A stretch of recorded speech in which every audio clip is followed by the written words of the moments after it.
Yes, we can. So, going back and touching base, thank you all for your intervention so far. Thank you, Mr. Franz, for opening up the webinar. As the theme of the webinar is Connect Africa, and Angola being the gateway. Like I said, I'm currently the commercial manager for SOGESTER. We have a terminal in Luanda. We also operate our terminal in Namib. The terminal in Luanda is a container terminal, while the one in Namib also operates containers, general cargo, and we do a lot of export in regards to granite from Namib.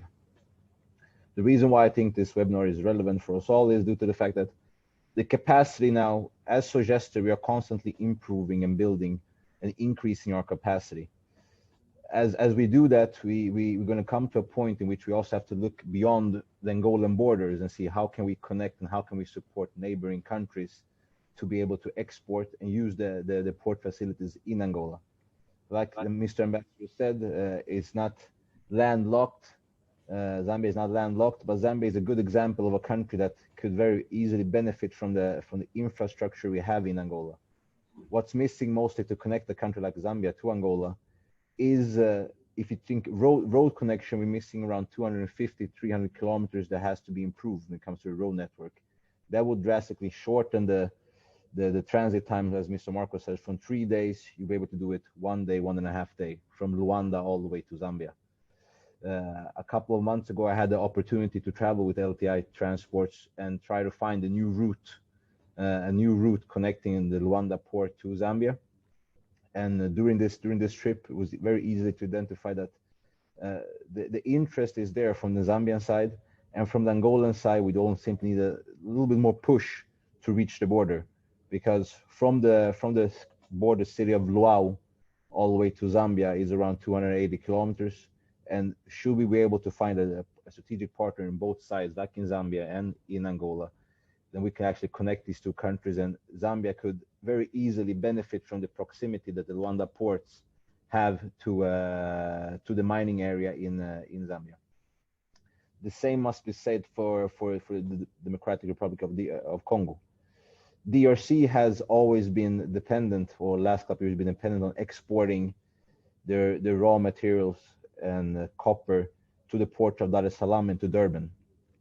Strategically, if you look at distance, both Port of Luanda and almost Port of Lobito are closer to areas like Kolwezi and Katanga than in compared to Dar es Salaam.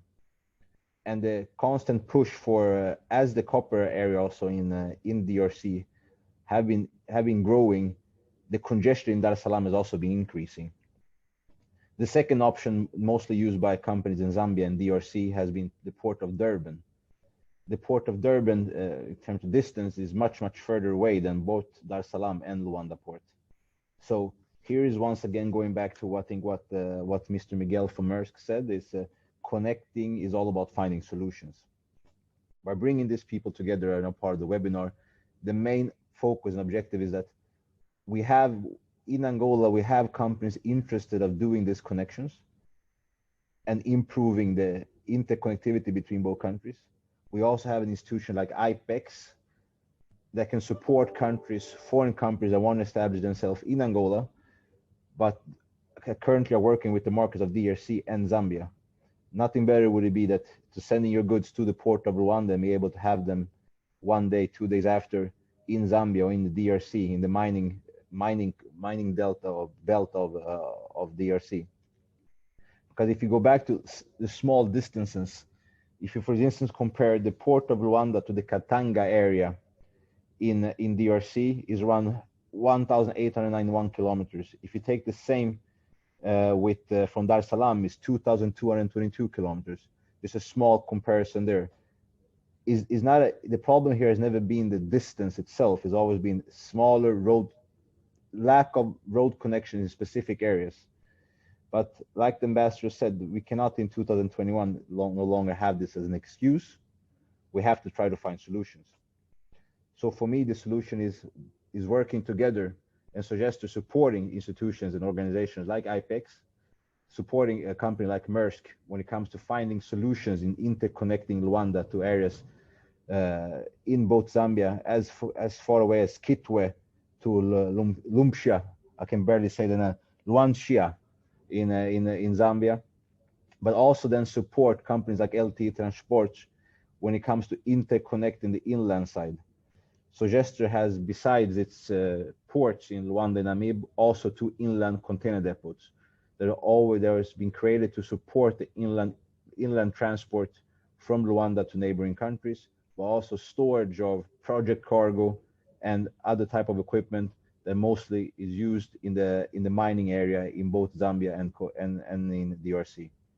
So I want you from now on to look at Sogesta as a potential partner when you try to establish yourself in Africa. And when it comes to sub-Saharan Africa, we always strive for that to be our let's say our strength. So together, I think we can go long, and I hope to see you all in Angola very soon. Thank you.